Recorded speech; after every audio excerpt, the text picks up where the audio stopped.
Faktor cuaca memicu kenaikan harga bawang di Pasar Mardika. Faktor cuaca belakangan ini hingga menyebabkan banjir di beberapa daerah yang menjadi sentra produksi bawang, memicu naiknya harga bawang merah dan bawang putih di sejumlah pasar di Kota Ambon selama hampir sebulan belakangan.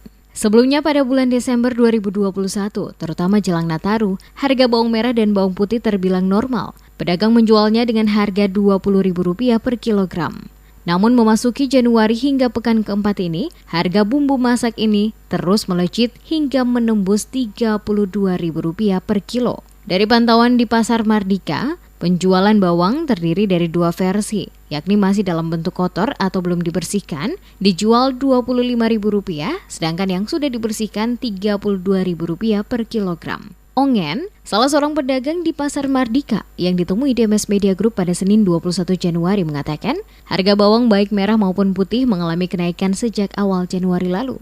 Dijelaskan pada saat Nataru, harga kedua jenis bawang itu dijual normal, hanya Rp20.000 per kilogramnya. Menurutnya, naiknya harga bawang dipicu kondisi cuaca, terutama di Pulau Jawa, yang menyebabkan banjir di beberapa daerah yang menjadi sentra produksi bawang, sehingga berpengaruh terhadap harga di Pasar Mardika 1 bulan belakangan. Ia menambahkan untuk mendapatkan pasokan bawang merah, umumnya disuplai agen dari Pulau Jawa dan Sulawesi. Desember kemarin, harga bawang normal, naik. Setelah masuk bulan Januari ini baru banjir, berarti harga bawang akan naik. Harga bawang naik. Sampai sekarang masih mahal. Bawang merah masih harga sama, Rp23 bawang putih bawang merah. Jadi kita penjualan di pasarnya 32.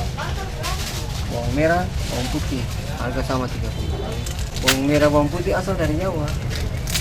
Dari Surabaya. Dari pantauan di lapangan, kondisi cuaca juga turut memicu naiknya penjualan beberapa jenis sayur, seperti kacang panjang yang sebelumnya dibeli langsung dari petani dengan harga Rp7.000, saat ini menjadi Rp12.000 per ikat. Untuk mendapatkan sedikit keuntungan, pedagang kemudian membagi ikatan menjadi 2 bagian, kemudian dijual dengan harga Rp7.000 per ikat. Demikian halnya dengan jenis sayuran hasil pertanian lainnya. Pedagang mengatakan berkurangnya suplai dari beberapa sentra produksi di Pulau Ambon akibat dari gagal panen karena membusuk saat musim hujan. Jenis sayuran lain seperti kangkung bayam dijual Rp5.000 per ikat. Selain sayur, untuk harga tomat terbilang murah, dijual pada kisaran Rp10.000 hingga Rp14.000 per kilogramnya, tergantung ukuran tomat. Selain itu, untuk minyak goreng kemasan masih dijual pedagang di Pasar Mardika dengan harga lama, yakni Rp20.000 per liter. Pedagang belum mengikuti aturan satu harga alias Rp14.000 per liter sesuai anjuran pemerintah. Pedagang beralasan stok minyak goreng yang mereka jual merupakan stok lama.